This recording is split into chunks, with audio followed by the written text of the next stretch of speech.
Phillip Rivers announcing his retirement from the NFL after 17 seasons. We thought he was going to take some time. We thought the Colts were going to take some time. I don't know if he got the idea that maybe they weren't interested or if he just decided on his own, I'm stepping away with gas in the tank. But either way, he's still got some gas in the tank. He's moving on to his next challenge. And Charean, look, I think he's one of the great quarterbacks of all time. The problem is he gets lost in the shuffle of one of the greatest generations of quarterbacks we've ever seen. Yeah, 2 MVP votes throughout the course of his career, Mike, and those came in 2009. We always talk about Russell Wilson not getting any MVP votes. Well, we've seen it with Phillip Rivers because he played in the eras of Peyton Manning, of Drew Brees, of Tom Brady, and so he did get lost in that shuffle. In fact, Mike, I would argue that he got lost in the shuffle of his draft class with Ben Roethlisberger. Oh, absolutely. I mean, Roethlisberger's got 2 Super Bowl wins. Eli Manning's got 2 Super Bowl wins. Phillip Rivers never even got there. And I understand it's a team sport, and I understand that there's only so much one person can do. But still, of all the quarterbacks of the past 20 years who we would regard as great, and you consider Phillip Rivers put together enough yards to be 5th all time, passing touchdowns to be 5th all time, that's an impressive career. But when you don't make it to the Super Bowl, and you're never regarded as the best in the sport in any of the 17 years that you played, it just makes it hard to make the case that you're top 10 all time, top 15 all time. I don't know. Look, I don't like throwing those numbers around without actually making the list because, you know, if you start taking all the different guys that you say are top 10 and you stack them up, you'll have 25. But he has nothing to be ashamed of for his career, but his career is even more incomplete than the career of a guy like a Fran Tarkenton or Dan Marino because they at least got to a Super Bowl. I mean, Phillip Rivers is basically a modern-day Dan Fouts, a guy who never got to a Super Bowl, same team, generated a ton of yardage, was regarded as a great quarterback, but never the best in the sport at any given time. I had the comparison to Dan Fouts and also to Warren Moon. And if Warren Moon and Dan Fouts hadn't gotten into the Hall of Fame, I would be questioning the Hall of Fame candidacy of Phillip Rivers. I do think because they're in the Hall of Fame that Phillip Rivers will one day be in the Hall of Fame.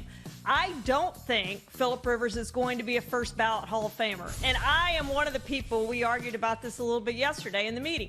I am one of the people that thinks that there should be something special to being a first ballot Hall of Famer. I get that the gold jacket isn't more gold. It doesn't have real gold on it if you're a first ballot Hall of Famer. I get all that, but I still think there's a difference. And I don't think that Phillip Rivers is a first ballot Hall of Famer simply because I think it's more than numbers. You know, this game, a lot of quarterbacks produce big numbers. It's got to be more than numbers. It's got to be playoff wins. It's got to be getting to Super Bowls, and he just frankly didn't do that. And a lot of it was because he didn't do that in the postseason. When you look at his postseason numbers and his postseason record, he didn't do that in the postseason. He didn't take that next step. I think it was great that he played with the torn ACL in the AFC Championship game when they didn't have LaDainian Thomas for that entire game either. He was banged up and ended up standing on the sideline for most of that game. I was there for that game. But the fact is, he didn't win that game, regardless of how valiant it was that he played in that game. He didn't get a win for his team in that game, Mike. And he made a point of it in his statement that was released announcing the retirement that January 20, not only the feast day of St. Sebastian, and Phillip Rivers, a devout Catholic, St. Sebastian regarded as the patron saint of athletes, it's also the anniversary of the game that he played without an ACL in his knee. He pointed that out in his statement. And, you know, Charean, when it comes to first ballot Hall of Famers, in my mind, it is something that should be reserved for the guys like Peyton Manning who have a 12-second debate. And no debate, just a presentation. Yeah. As Mike Chappell said, we played the video today. I'd like to just drop the laptop, which is the equivalent of dropping the mic. It's Peyton Manning. And David Baker said, any discussion, no discussion, and that's that.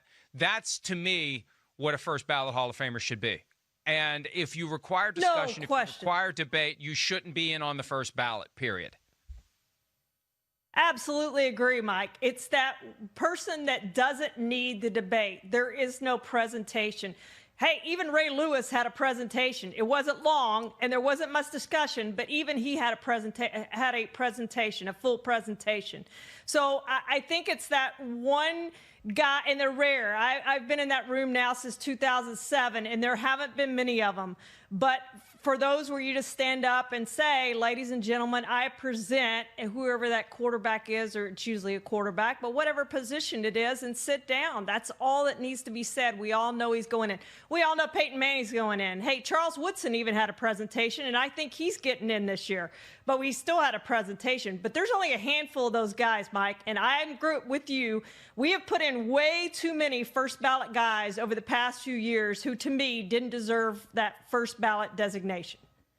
And I understand that there is a psychology to the process. There are those 5 slots maximum/minimum guaranteed for modern era candidates, and you don't want to waste them. You want to make sure that you put up 5 finalists who get the votes and get in, because that keeps the flow. That avoids this backlog that you get to where you've got plenty of guys who are worthy that never get a fair shot.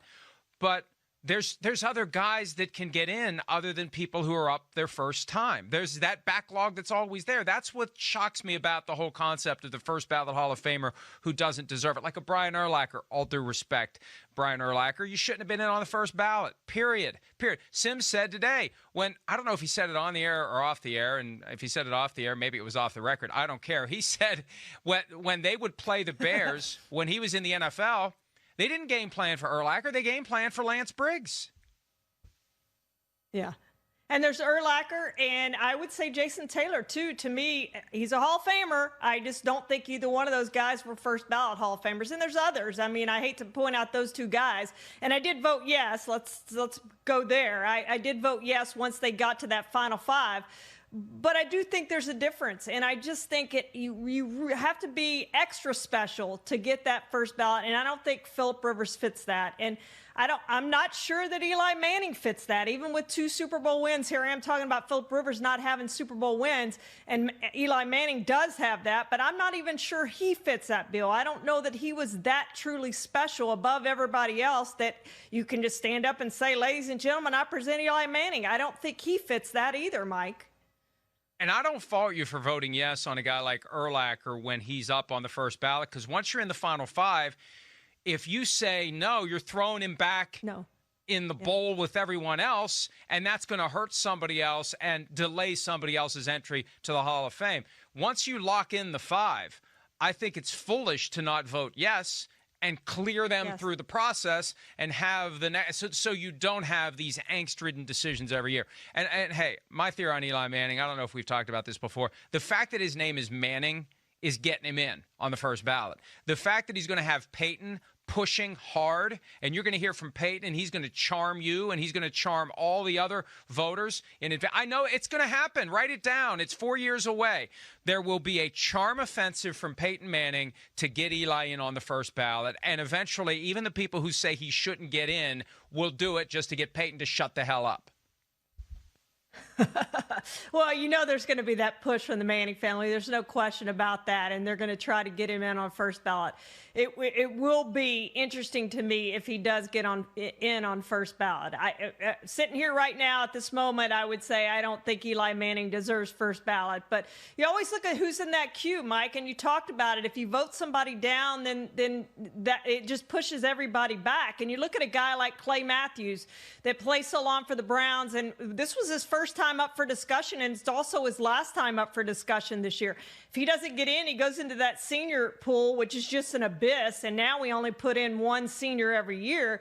So you get lost in there. So if a guy like Clay Matthews doesn't get in this year, then he goes to that senior pool and out of there. You look at a guy like John Lynch, who's been on the list of 15 finalists since forever. And 2014 and 2015, all 15 guys from 2014 and 2015 are in the Hall of Fame aside from John Lynch. So, you know, there's guys who've been waiting a really long time to get in, and I just hate when you bypass those guys for somebody that, to me, doesn't deserve that first ballot designation.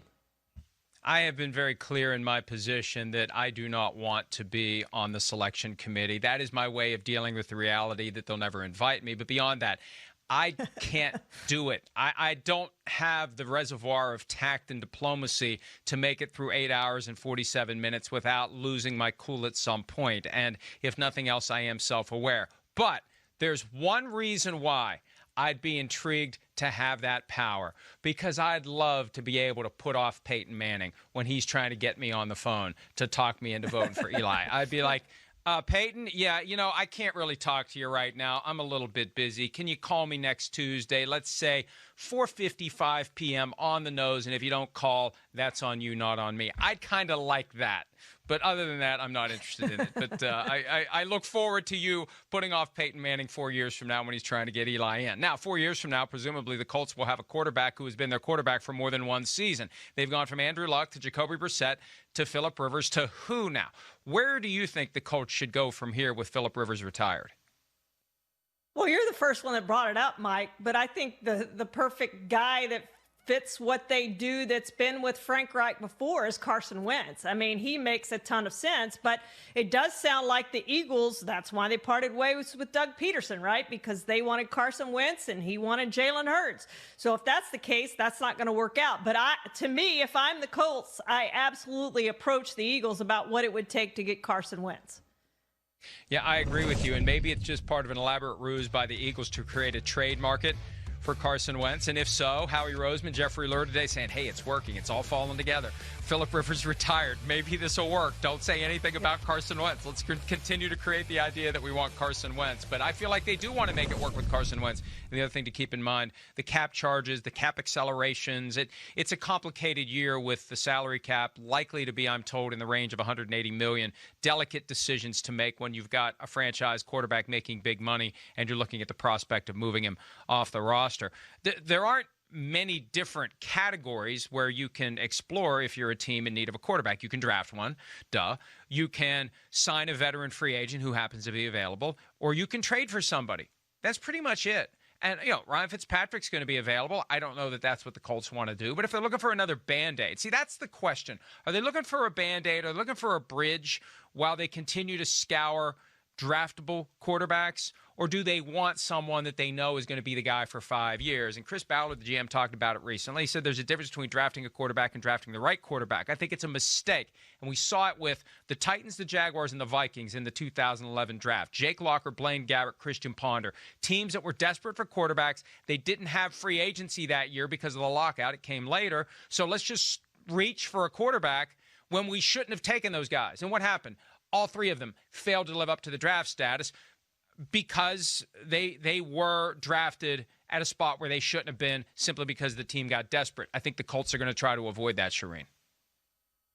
Yeah, and Mike, they were so lucky because they went from Peyton Manning to Andrew Luck. They had the one bad year in there that got them. They tanked whatever happened, but they ended up with the first-round draft pick for number 1 overall pick, and they ended up drafting Andrew Luck, and so Luck lucked into that franchise quarterback and really didn't have to search for one. And now they're in this great search since Luck retired of having to find one. And now this year you have the 21st overall pick. I mean, that's a tough spot to be in, to think you're going to get one of those top guys that they're going to fall to you. And are you going to mortgage your future, so to speak, to move up to get one of those guys? They're so far down. I just don't know if that's going to happen. So I look for them kind of probably to have a bridge guy and maybe draft a quarterback at some point that they can groom. But they're in a tough spot, I think, with where they draft Mike and what this free agency class of quarterbacks looks like. Maybe the trade is the route to go. I always say with Ryan Fitzpatrick that it is easier to list the teams he hasn't played for than the teams he has.